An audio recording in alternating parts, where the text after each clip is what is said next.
Hi, everybody. Welcome to Twingster's Business Agility Boost. Good afternoon. And I am super excited because today we start our Change Accelerate series. We have a full month with all kinds of activities to change the way we change and to create a meaningful impact. So, if you don't want to miss anything from these activities, then put movement in the chat and we will send you all the information. But before we start, great that you join us today. And first, let us know where you come from. Because I said at the beginning, good afternoon. But maybe you are looking or watching our session from a totally different place in the world. So it can be in the morning, it can be in the afternoon, maybe you're celebrating your weekend. So let us know who you are and where you are watching from. For the ones who are joining and do not know me, I am Elise Hofmeester. And it's my purpose to create spaces where everyone is able to thrive. Human-centric, purpose-driven, value-based. Next to our consultancy and our academy, LinkedIn is a great place to share our knowledge, to share our ideas, and to learn from each other and improve. So today we dive into the transformative journey of Philips, a global leader in health technology. And of course, we are very curious how this 360 transformation impacted their purpose, improve people's health and well-being through meaningful innovation. We have a special guest today to dive into this topic, and that is Priscilla Dunant Maurits van Wijngaarden, Global Agile Practice Leader at Philips. So let's invite her in the room.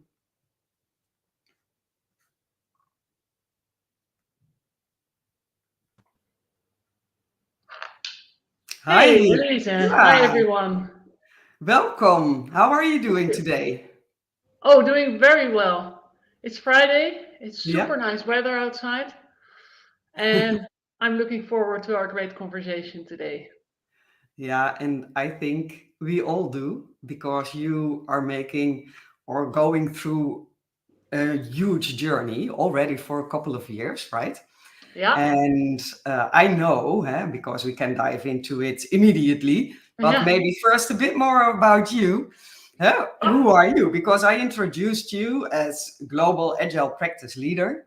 I know Yeah. you are very passionate about change, but Yeah. really not only driving change, but really you want to improve organizational health, optimizing how we work together and how people can grow and that we can unleash the full potential. And I Yeah. know that you also have some quotes that are really from your heart. And one of them is be the change you want to see in the world. So how does that look like for you? Exactly. So thanks for this great introduction and already introducing Philips as an organization and my role in it. For everyone who doesn't know me, my name is Priscilla Dunant Maurits, and you also added my maiden name, so it's a very long name. Um, and I joined Philips 3 years ago, indeed in this role. And I have an extensive background in driving transformations, change management, global agile coach roles, etc. But also, for example, in lean. So actually, I combined the best of all worlds for this role. And I came in contact with the head of continuous improvement by that time, and she was on a continuous improvement journey with Philips, but actually needed a next step towards agility, and that's where I came in. So that's why I joined, Mm-hmm. and yeah, for me, indeed, be the change you want to see in the world. So if you don't believe in what you do and in the North Star you're heading towards, and not living the values going with that, then how can you then inspire others? How can you then really make it happen? It's not about the systems, the processes, the tools. It's about the people who make the change, and really role modeling and being the change you want to see, not only complaining that it's not there, but really living it and try to live it. That is really one of my key drivers. Yeah, wonderful drivers. And we are absolutely curious to hear what the drivers are from starting the transformation within Philips. But first of all, I see a lot of people in the chat and coming Nice. from the UK, from the Netherlands, and from India. So it's all around the world. So I really like to invite everyone, put your questions in the chat, because yes, we prepared, but we want to make this as valuable as possible for everyone here in the session. Exactly. Yeah.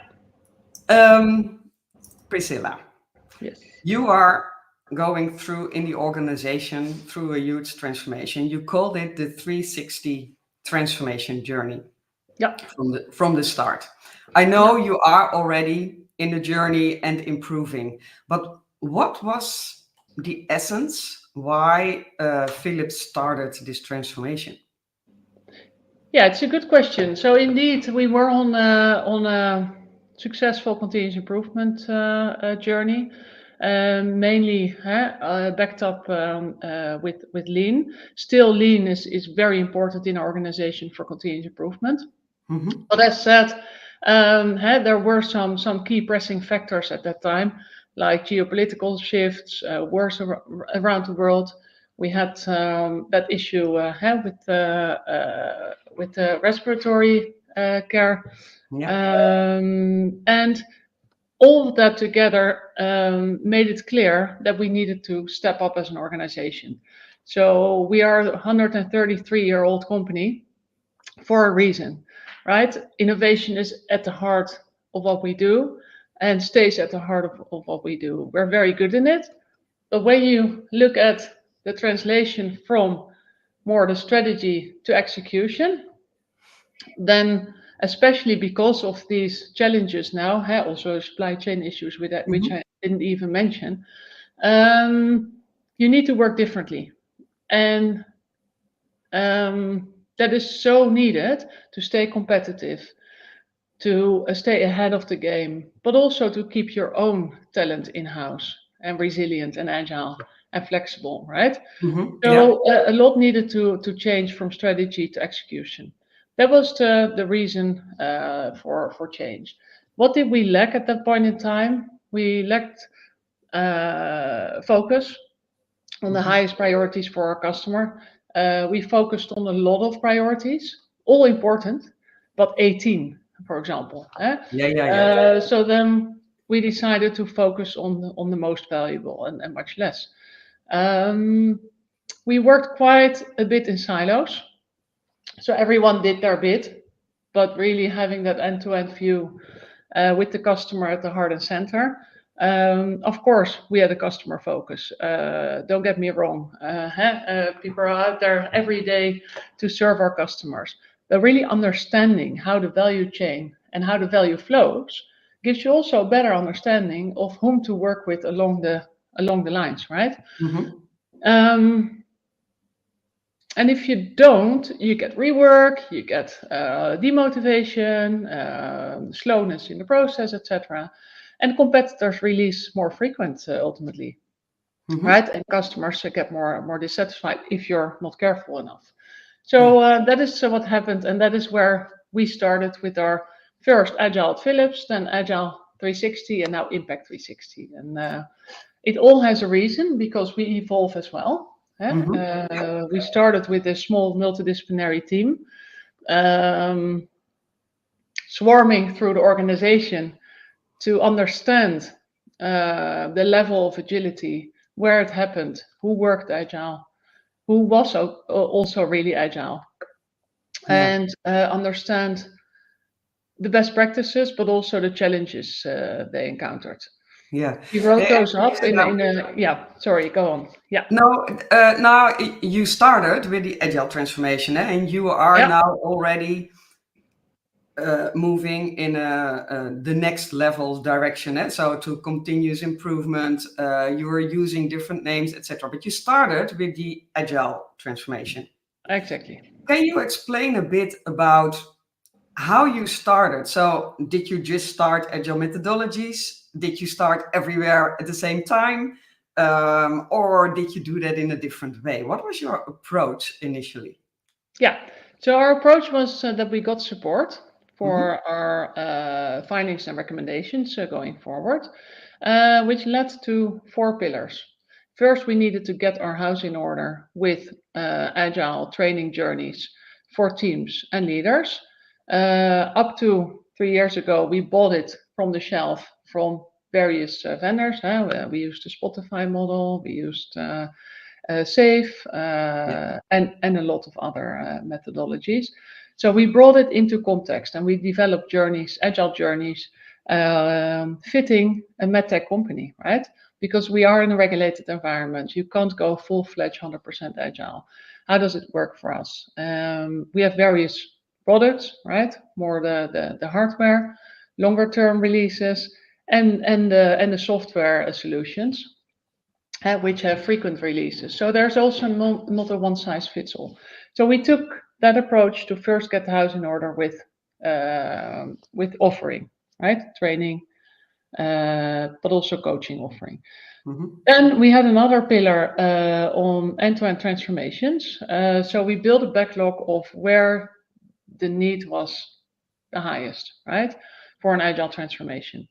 And actually, all the demand we got in for the end-to-end transformations were put on the backlog, and on a quarterly basis, we got our stakeholders in to prioritize and see, okay, which transformations to focus on, because we are a small team, and we also need to focus, right? Then a third pillar is influencing, how we call it, and then influencing, not in influencing stakeholder management in that sense, influencing really comms and engagement.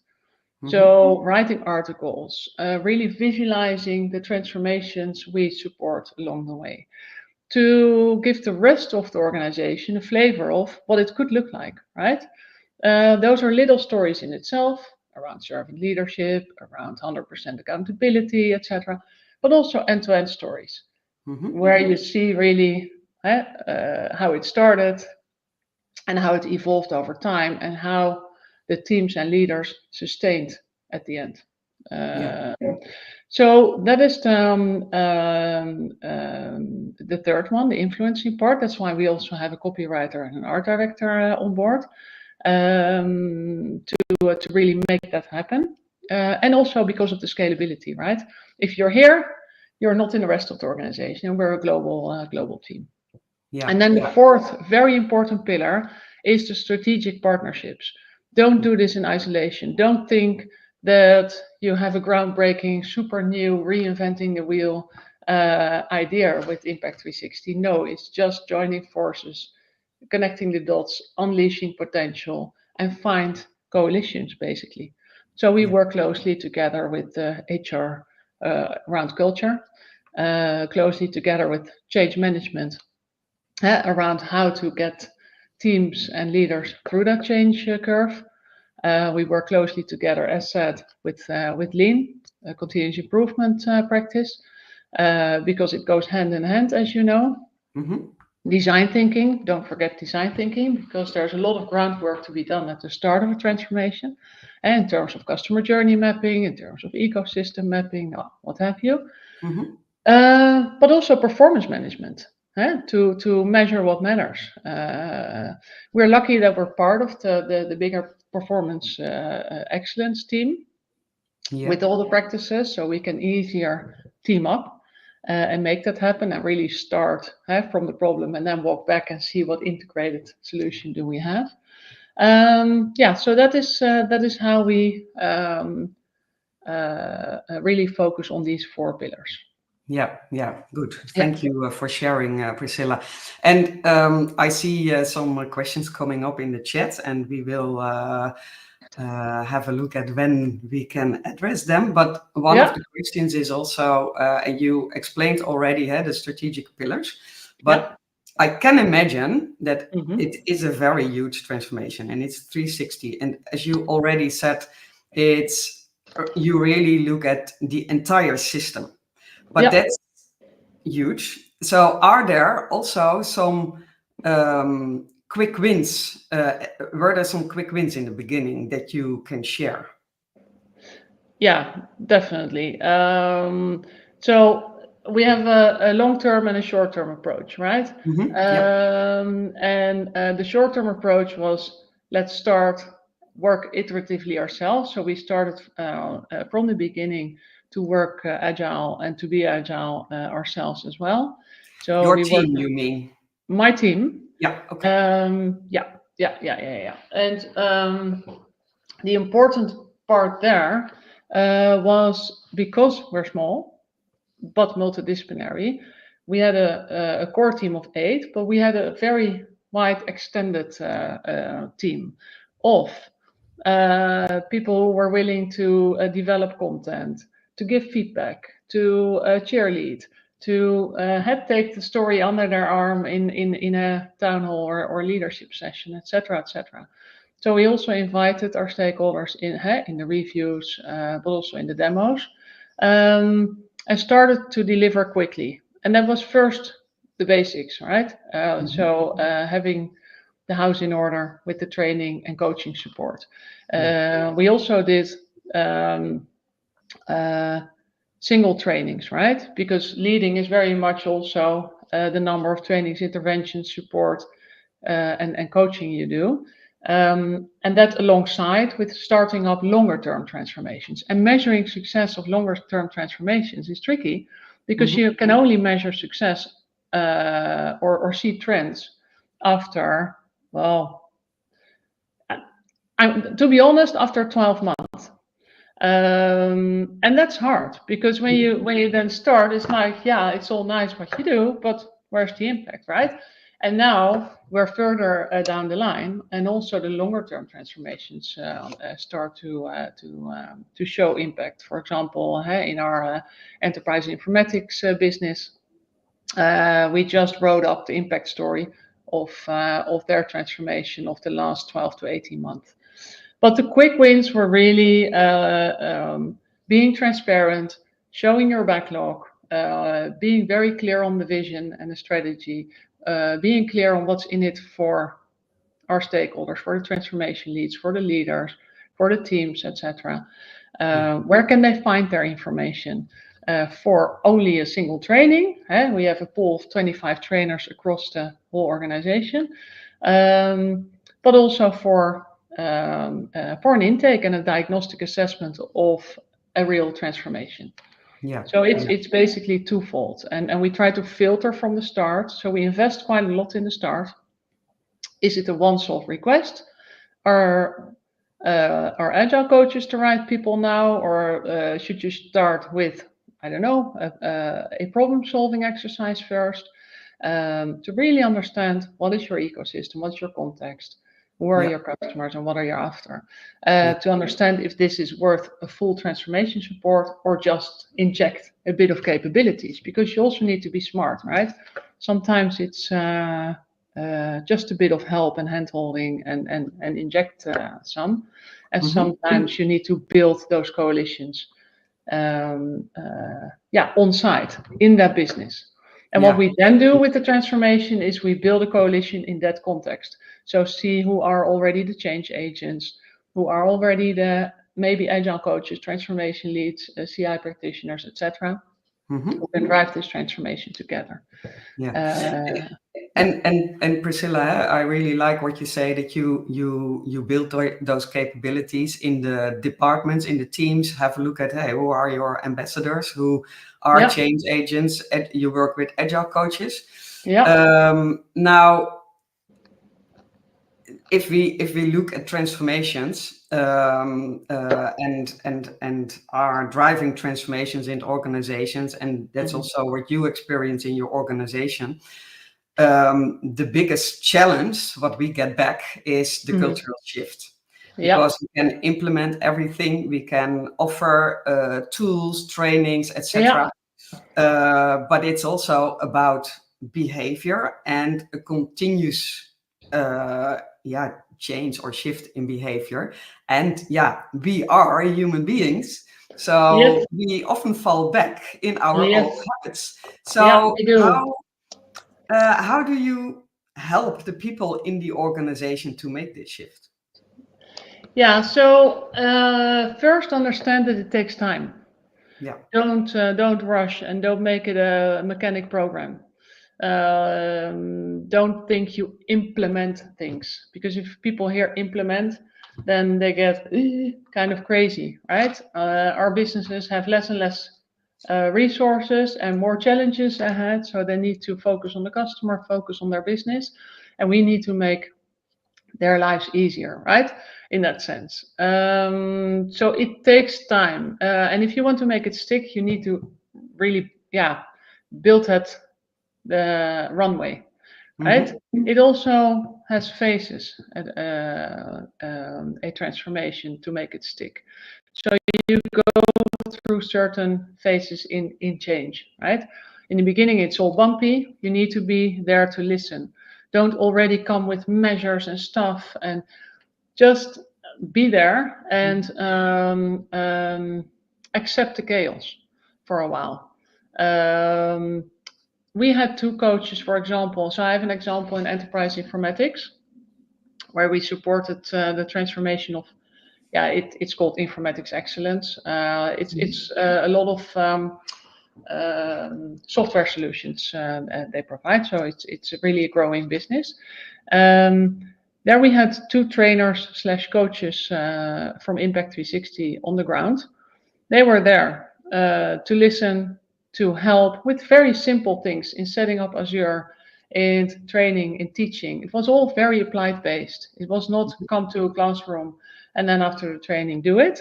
No, it was really training and applying along the way in small modules, in small nuggets, building the trust, but also giving everyone the idea, hey, I can do this as well. And hey, it also might benefit me, the team, and the organization. And then after that first phase of really, the bumpy ride, where it got more structure and more clarity on, hey, if this is our North Star and these are the customers, are we well organized then? Well, no. So then at the end of that phase, the decision was made to set up value delivery teams.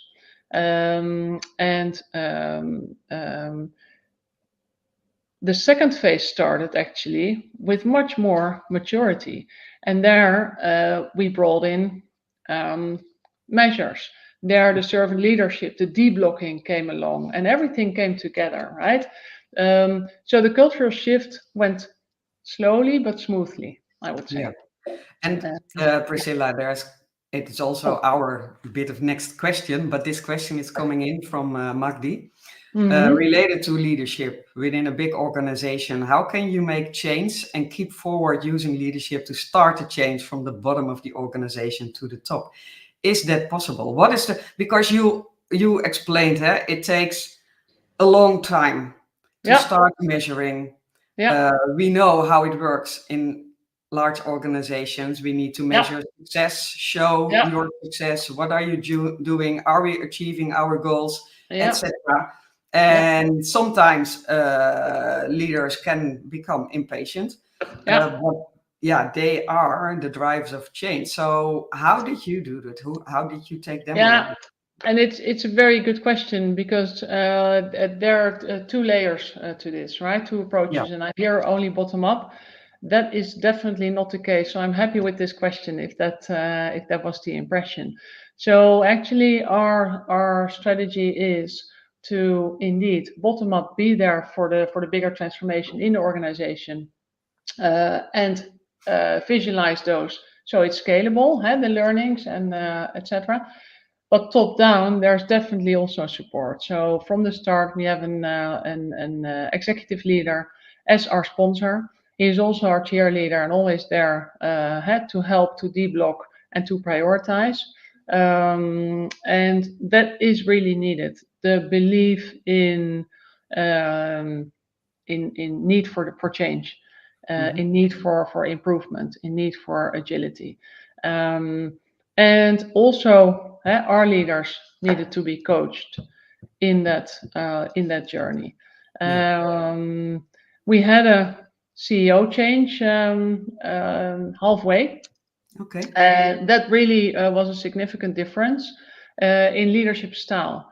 So our current CEO, for example, is really talking the agile language and living the agile behaviors, right? And that really helps. That really helps. He's also very much fond of taking 100% accountability as leaders. Be where it happens. Be where the challenges are. Be there to deblock and help. Iterate and release much more and faster, because then you learn together and you can improve. And we were always like, more in a waterfall way. You start with the project, and at the end it's ta-da, and then maybe the customer needs are changed, or there are some logistical issues, whatever can happen along the way. And now it's much more agile in that sense as well. And you hear that in our leader, our CEO language, but you also see that in the culture shift. Our culture, our reinvented culture is named Impact with Care. And it's not a program that is put on you like, okay, now, and this is it. No, it is really the question to you and your team: how do you drive impact with care? So there are sessions around it, impact with care sessions, where the teams also internalize for themselves. What does it mean for us? Because we have patients at the end of the chain, right? And it is all people who are benefiting ultimately from our solutions and products. So it is the with care is by default the most important, but then the impact, of course, as well, right? Because you want to stay relevant. And I like this, and this is a real shift. Instead of a program, really internalizing, what it means. Yeah. Can you give a bit of an example what they do discuss there in those sessions? Is it kind of intervision, or how do? And it is, and that's also nice to mention, because culture is formally done and driven and owned by HR. And in a lot of iterations and sessions, Impact with Care resulted in a very hands-on module, a team session, which you can do with your team or with team of teams, to say, okay, what does it mean for us? What is our purpose? There are 8 questions around it. And those questions are around: do you take accountability for results? How do you build your coalitions, your collaborations, etc.? So it really makes you think, right? And exactly about those agile elements that are so important. Further on, we also have movement makers in the organization, inspired by our HR organization and set up by our HR organization. And the movement makers are across the organization, and they're there to also role model and live that behavior. And then further along the line, we partnered together, and we said, okay, if teams now know how to drive impact with care, why they should, what it means for them, and what behaviors they see with each other, then how all of a sudden can you do it then? So then we partnered together and said, well, impact with care through Impact 360, right? So we also provide the tools, methodologies, techniques to make that happen in the team.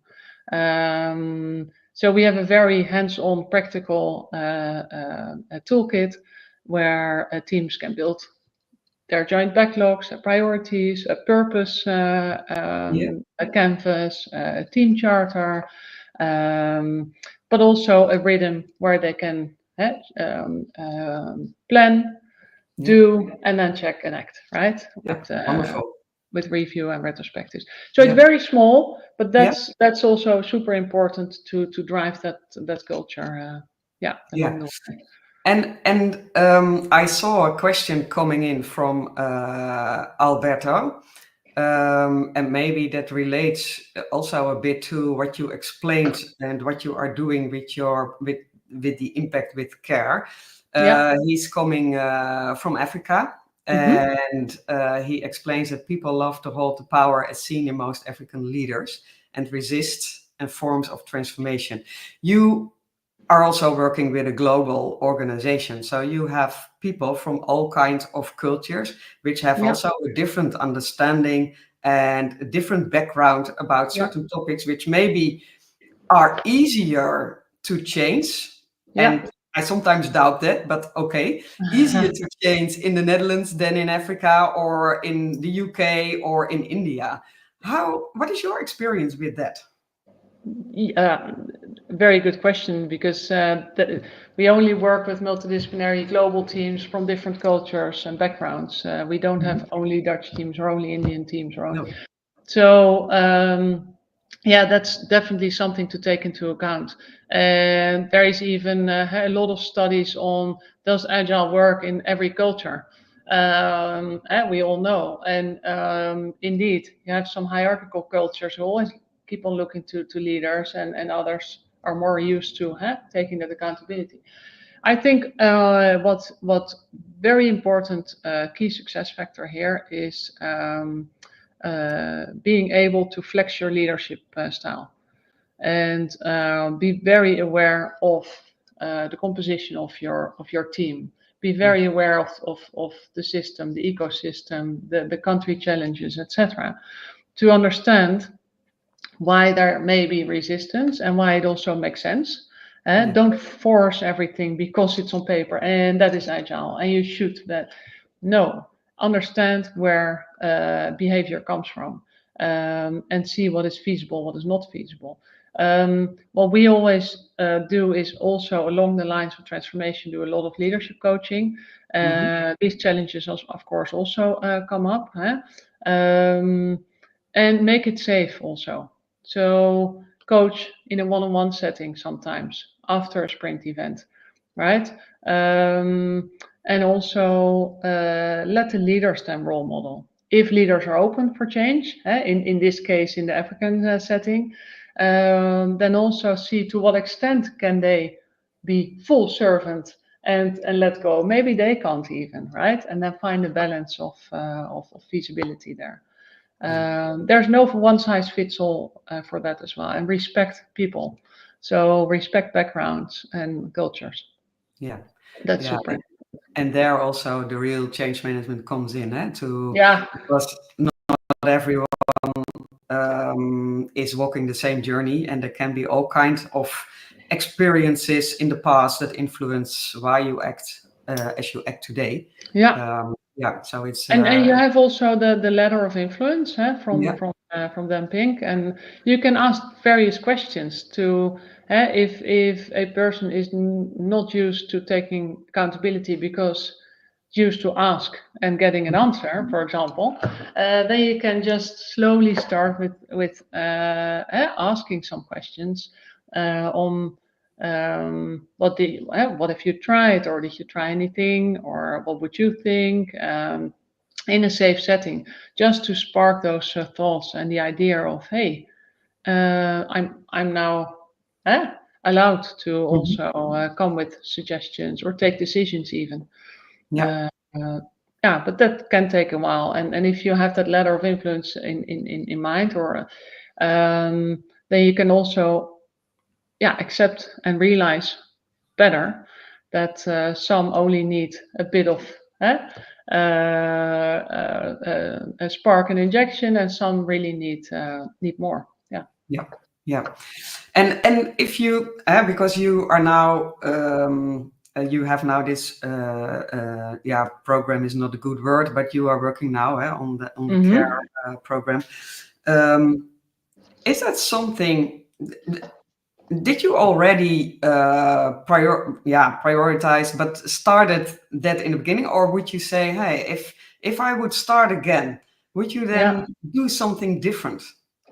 Um, yeah. Yes, and no. There were two things along the line. So I had a very clear vision on how to unleash potential in organization and how to come faster from strategy to execution. And still, that vision is 3 years along the line, quite the same actually, with the pillars. But what I found out is talking about change and resistance is also the fear for breaking silos was bigger and more than I expected.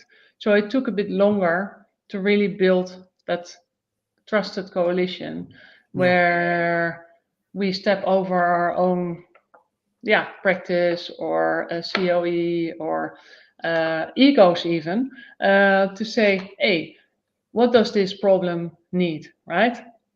And let's be honest, and let's not push all our trainings through or our views. No, let's walk back from that customer, from that business, and see what in this time, in this place, they might need. And that's never straightforward. That's always a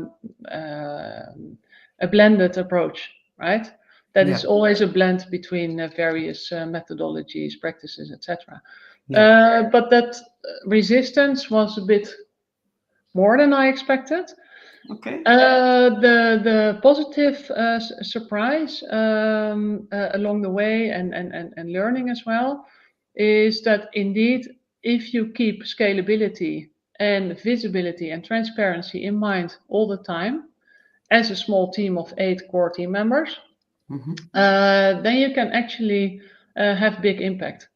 So if in everything you do, you make it also open and transparent for others, and you point out where people can find it, etc., etc., then actually you can do a lot with 8 people on a day-to-day basis. Of course, you need your wider network and your coalitions and your trainer pools and your coaching pools, etc. But that was a positive surprise that really worked out, and that others starting to tell the story more and more instead of us, because it starts with you, and then after a year you're like, okay, I'm fed up with my voice, can others tell the story as well? Yeah, I totally understand what you Yeah, mean. And that's also the power of of course, you yeah. can drive the change, accelerate the change, help people to build capabilities. But Yeah, change only starts with the people in your organization. So it's about helping them yeah, to go through the change. And exactly. there is an interesting question in the chat. And Yeah, how is AI changing the role of an agile coach in organizations? But I think you can bring it broader.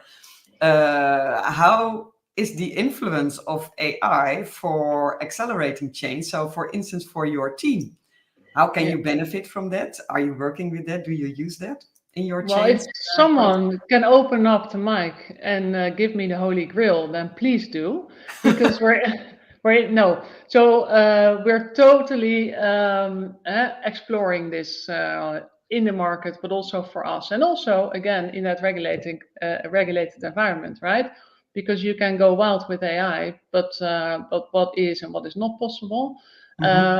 So actually, one of our Impact 360 coaches is now diving deeper into enough courses out there, but especially the impact of AI on agile way of working, but also AI on agility, and is doing some good groundwork there, also in our context, to see, okay, how can we benefit from it, but what are the watch points to take into account.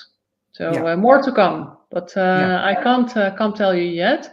It's, to be honest, also not a question yet in all the transformations we do in terms of agile way of working or agility. okay. Of course, AI is huge also in our business, now I gave the example of enterprise informatics. Well, Yeah. AI, of course, and cloud are a big part of it. But AI, the impact of AI on agile is really something we need to find out as well, Yeah. and also learn from other companies. So Yeah. yeah. And talking about that, I was talking about the influencing part, that we visualize everything we do. We also do that externally. So what we do every quarter, we have a network session with transformation leads from other organizations Okay. to learn from each other, how Mhm. they went through their transformation, what their learnings were, their struggles, their challenges, but also, of course, their celebrations. And these topics also come along. And Yeah. yeah, there are more organizations struggling in putting that into the right context. Yeah, on all aspects. So ethics, boundaries, but also opportunities. Mhm. Yeah, so we stay Yeah. connected with the market as well. Yeah, yeah, very good. Yeah, So it's something also for us and for everyone who is here in the room yeah, or watch this in the replay to follow what you yeah, are doing and what other companies are doing and really yeah, sharing experiences because it's really yeah, a exactly. new and a sharing, but also the information. And that's also a bit of my next question. How do you make sure, because you share things with other companies, Hmm. and how do you bring that back in the organization? Because you started somewhere, you want to improve, you want to create also a learning organization to learn from each Yeah, other. yeah. How do you do that? Yeah, so what we do, it's we have a team of 15 to 20 transformation leads, or program leads, or even portfolio leads coming from another company. Recently, it was Nike, Yeah, and then we revisit them back uh, so that they can also understand and feel our business, and we can understand and feel their business. We played sports over there.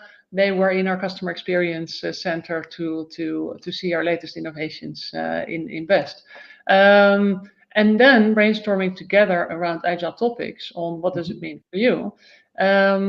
What came out is that there are a lot of same challenges, of course, with leadership support, with how to scale, how to break real big organizational blockers to get to real enterprise agility, but also the topics like how to measure success and performance yeah, management.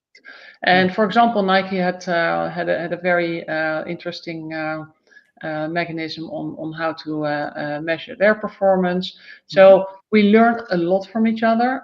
Share these learnings also in our community amongst the agile coaches, and these are very practical. So what you can do in case of, right? Yeah, So yeah, that is, and it's safe because it's not about the business. It's not very restricted in what you can share. No, it's really how you can drive a transformation and help others to move yeah, forward. yeah. Yeah. So Hey, and next to that, you in the beginning you already said that measuring success was hard and mhm. difficult to start with. Now you have Yeah, also discussions with other companies how they do that and to learn from that. yeah, Um, but can you explain a bit more? Because in the yeah, end, after I think yeah, you mentioned something like a year or something, that you yeah, really started to create a more, nou ja, maybe transparent overview. I don't know what you work yeah, with, but to yeah. really start working measuring. Can you explain a bit about that? Yes, of course, of course. So company-wide, we have a set of core KPIs, right? Yeah, In our case, 12 core KPIs. And these 12 core KPIs are in a very transparent dashboard, visible to everyone. We have a value driver tree. So that is more like, hey, what can you do to impact those KPIs, right? Because it was first only measuring maybe the 12 KPIs, but now that's more actionable. To make that very concrete at the start of transformation, it's also important to understand where they're after, and how these value drivers can help to measure. So some examples of metrics we use is have faster time to market, Yeah. improvement in quality, because patient safety and quality is one of our key important focus areas. Increase customer satisfaction, of course. We measure that through NPS. Increase employee engagement. We have engagement surveys, but how we make that very concrete is we do quarterly agility assessments, which measure technical agility, team agility, leadership agility, and also continuous improvement.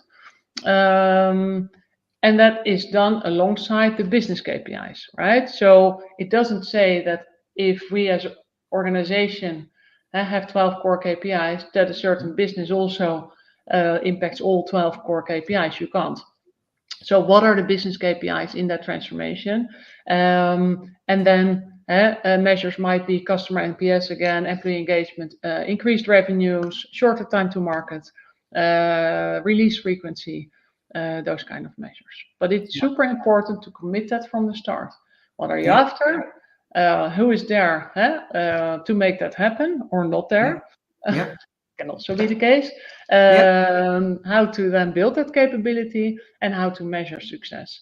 And then we tap into these both agility assessments to track agility along the way, but also the business KPIs and the impact on the business KPIs. Because if you change your ways of working and your culture and your mindset and your tool set, but nothing happens, then something gets wrong, right?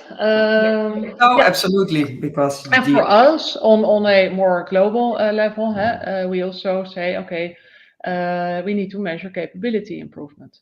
So we are also responsible as a global practice to build that capability. So measuring the capability improvement is also important.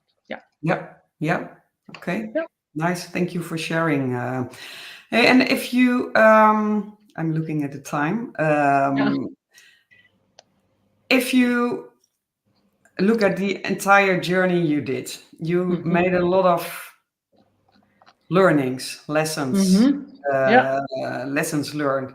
So looking back, what are some of the key lessons learned? Yes. Okay, well, there are some key lessons learned. And the first one definitely is it's not a one-size-fits-all game. It's not, I'm writing a program with a vision, a strategy, and then we deploy it for everyone. And especially because we're now in a new operating model where it's really business-led.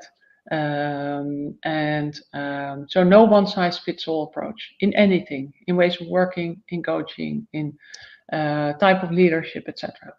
Then another thing is have a super clear vision of the benefit of the transformation. Why? What's in it for everyone, for every individual, for every team, for all the leaders, for the customers, for the organization. Also bring the wider context in. Make clear that you're in a system. You're not only in a team, you have people around you. There's an ecosystem. There are other teams around you where you can cross-collaborate and find synergy advantages, for example. Be very aware of that. Have everything translated in a compelling narrative. Make that also transparent. Have leaders who are willing to break lenses. That's my big advice and lesson learned.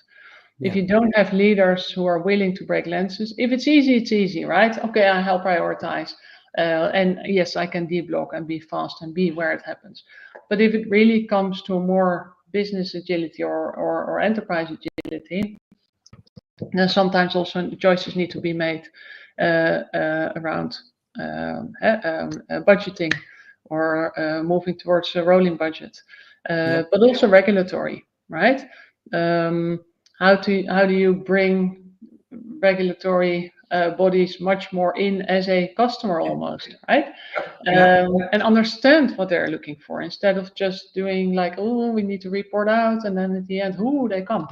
No, really bring them along the way also in an agile manner. Yeah. And how to elaborate a bit on that, how did you do that, or how do you do that? Because I can understand it. This is really difficult for a lot of organizations, Yeah. and to get everyone in. We work still. We start sometimes with creating agility in a department, in a team, small, and then we want to scale and grow. I hear a lot, yeah, but we need to break our silos, but that doesn't necessarily mean that you don't have departments anymore. So how do you then bring those specific knowledge and stakeholders in, like risk, regulatory, etc.? Yeah, super important, and from the start to do so. And by the way, this is not Philips specific. I worked in Shell before. It was the same, right? It was a lot of cannot, and not because people are not nice and say no, but because the real belief is like, hey, we're in a serious business here, and from a safety, technical, or whatever compliance reason, we can't. But if you bring people close together and have that dialogue on, indeed, okay, we have this innovation. That's why we also, that's a trend, by the way, over the last years. We start working with R&D, and they are agile, working agile for a longer time. But then it appears that R&D is agile quite in isolation. And if you then really plot the right disciplines in along the value chain and the flow, but also the functions on the feasibility of that innovation, and from a regulatory perspective, from a marketing perspective, from a logistical perspective, then you get a much more realistic dialogue and a much more realistic prioritization also. So not only bring that customer in, but also the disciplines and the functions. And especially regulatory, it was basically, we can't be agile, we need waterfall or a hybrid because of. And now it's much more, yeah, we can be agile, but of course, very careful and aware of the possibilities and impossibilities. Yeah. And that's how we approach our transformations as well with our team setups. Yeah.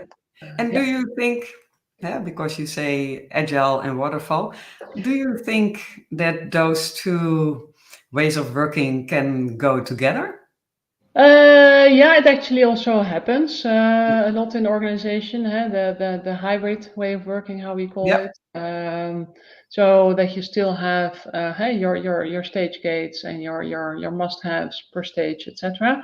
And that within you find the boundaries of where can you accelerate, where can you go faster, and that happens. But still, I would plea for a bit more.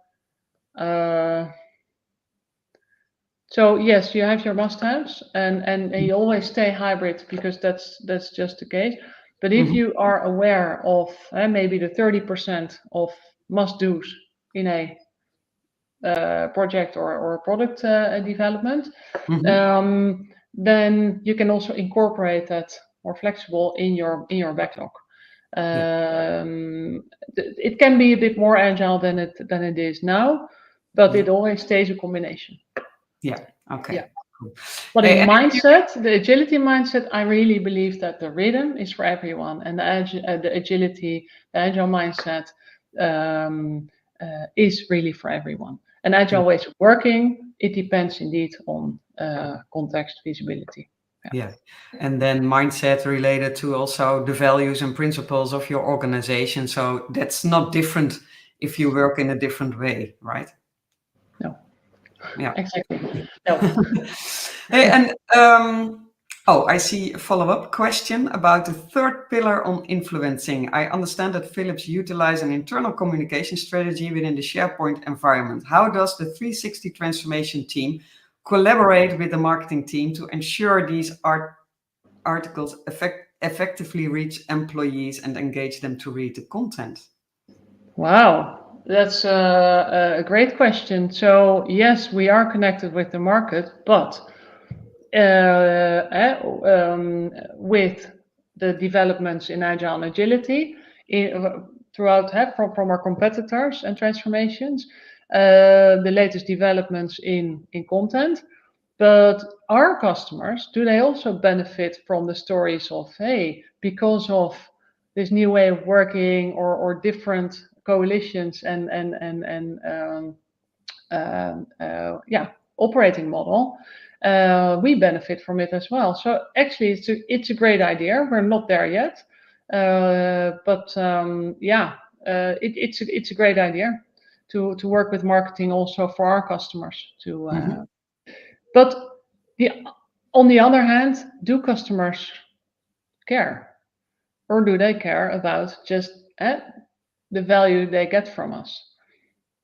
Doesn't matter how we work together, because by default, you need to do best for your customers. So that would be the question back. But if our customers are waiting for it, definitely we can share. Yeah, but I think that's what you mentioned is very important. So what is the value for your customers? Because in the end, it's not about the internal part of your No, it's not about organization. us. No. So your transformation needs to add value to the strategy, the purpose of your organization, and deliver value for your company. Exactly. Yeah. But one very important comment here from me, and I don't know if you share that opinion. Yes, it's all about customer value and about the customer, not about us in that sense. But like in the plane, if you don't take care of yourself, you can't help others. And patient safety and quality is at the heart of what we do. So if you don't feel healthy, motivated, empowered to do the best you can do, right? Then how can you secure that for customers, patients, etc.? So that is really at my core belief as well. Yeah. So taking care of people in the broadest sense, including employees and patients and customers, for me is mega important. And also in our culture, Impact with Care, the focus is also very much on taking care of yourself and on your employees. So that was an important addition, because it starts with yourself. Absolutely. And that's then also, I think, a great advice for everyone. Yeah, that would be my biggest advice. Yeah, cool. Hey, and the future? Yeah, the future. Can you share a bit about next steps? Yeah. Transformation?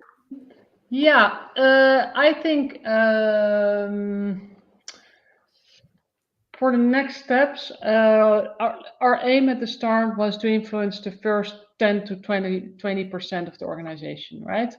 And to really go through a transformation with the first 10 to 20%. And then it gets more of a snowball effect, because others going to tell the story. You have already visualized. You can easier cross-fertilize instead of doing yourself, because others can also help you. We have, from our transformations already done, we have trainers in our Impact 360 community who can also train others, and then automatically include their examples of what worked and what didn't work. So for the future, actually, I think it is important that some more bold decisions will be taken to increase speed. There are, for example, if you look at true agility, then you really break silos, and you really also break with some reporting lines or pulling people to work instead of the other way around. Yeah.